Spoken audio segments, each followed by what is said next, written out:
আসসালামু আলাইকুম।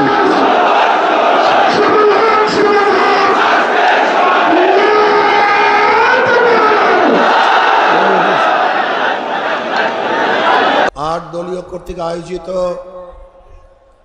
আজকে বরিশালের ইতিহাসে সর্ববৃহত্তম এই সভাপতি, প্রধান অতিথি, নেতৃবৃন্দ, সকল স্তরের ইসলাম প্রিয় দেশপ্রেমিক ভাইয়েরা আমার, আজকে সমাবেশ প্রমাণ করেছে আগামী সংসদ হবে ইসলামের সংসদ। আজকে সমাবেশ প্রমাণ করেছে বিগত দিনের যত বন্দোবস্ত ছিল সব মানুষ ভুলে গিয়ে নতুন এক সমাজের অপেক্ষায় আছে। সেই সমাজ হবে ইসলামের সমাজ। কোরআন ও সুন্নাহর বিধান, কোরআন ও সুন্নাহর আইন বাংলাদেশে প্রতিষ্ঠিত হবে। কোরআন ও সুন্নাহর আইন প্রতিষ্ঠিত হলে সাম্যতা রক্ষা হবে, মানুষের মধ্যে বৈষম্য থাকবে না।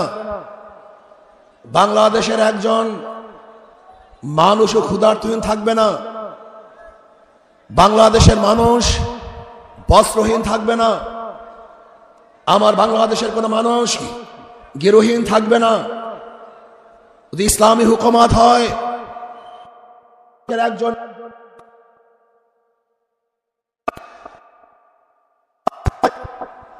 তাহলে বাংলাদেশের মানুষগুলি শৌখিত করে বাঁচতে পারবে।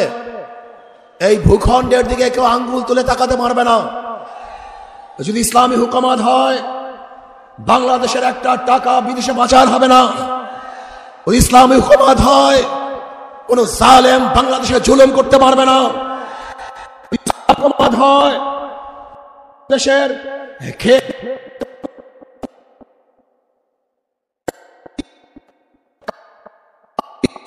মজদুর, শ্রমিক, প্রত্যেকটা শ্রমিকের ন্যায্য অধিকার প্রদান করা হবে। আমার মা বোনদের ইজ্জত আবরুকে রক্ষা করা হবে। বাংলাদেশের অন্যায় করে বিচার হবে না।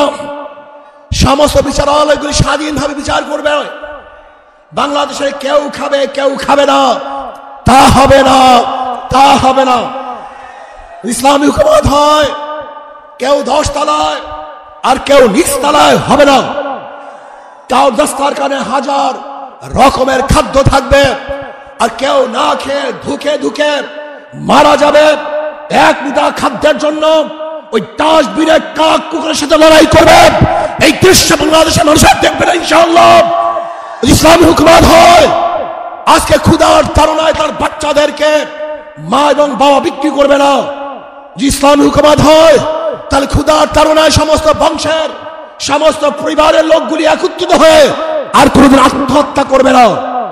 যে ইসলামী হুকুমত হয়, এদেশের হিন্দু, বৌদ্ধ, খ্রিস্টানরা তাদের স্বাধীনভাবে ধর্ম পালন করবে, বাধা দেওয়ার মতো না। ইসলামী হুকুমত হয়,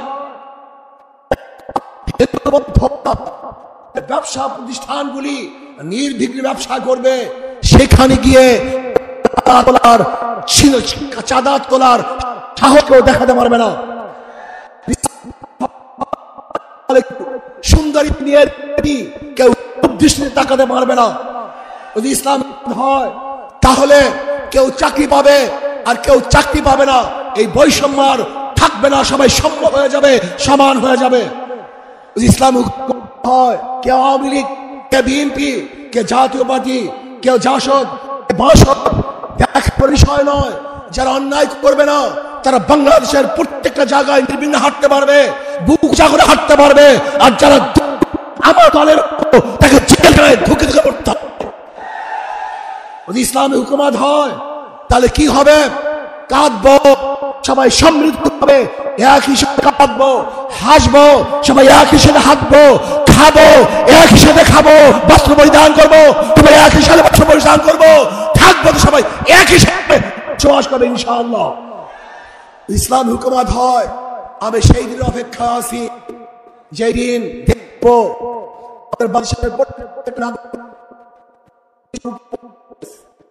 আর বাংলাদেশের একজন মানুষ অর্থ নেই, চিকিৎসাকেও ঢুকে বাংলাদেশের গরিব সন্তানগুলি যারা মেধাবী উচ্চ শিক্ষার জন্য তাদের আর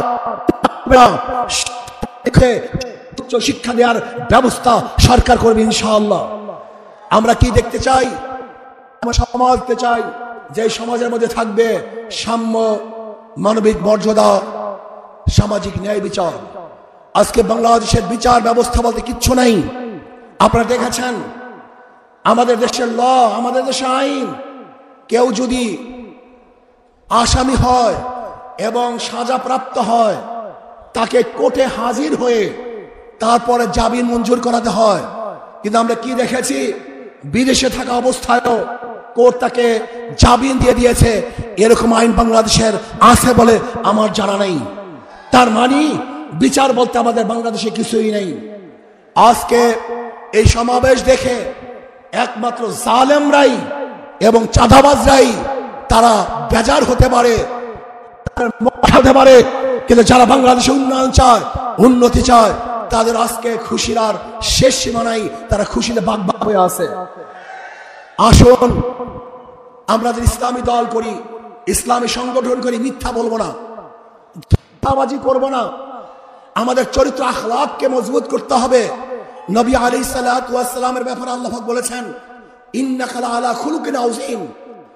আমরা ইসলামী সংগঠনই, আমরা মিথ্যা আশ্রয় নেই, ধোঁকাবাজি করি। এটা ইসলামী সংগঠনের সদস্যের চরিত্র হতে পারে না। যা বলবো স্পষ্ট বলবো, যা কিছু করবে স্পষ্ট বলবো, কোন অবস্থায় মিথ্যা বলবো না।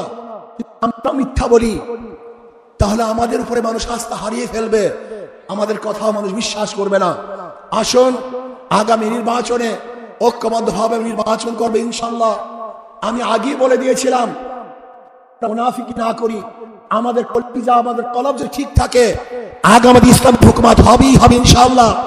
লিখে রাখতে পারেন আগামী সংসদ হবে ইসলামের সংসদ, আগামী সংসদ হবে কোরআন ও সুন্নাহ সংসদ।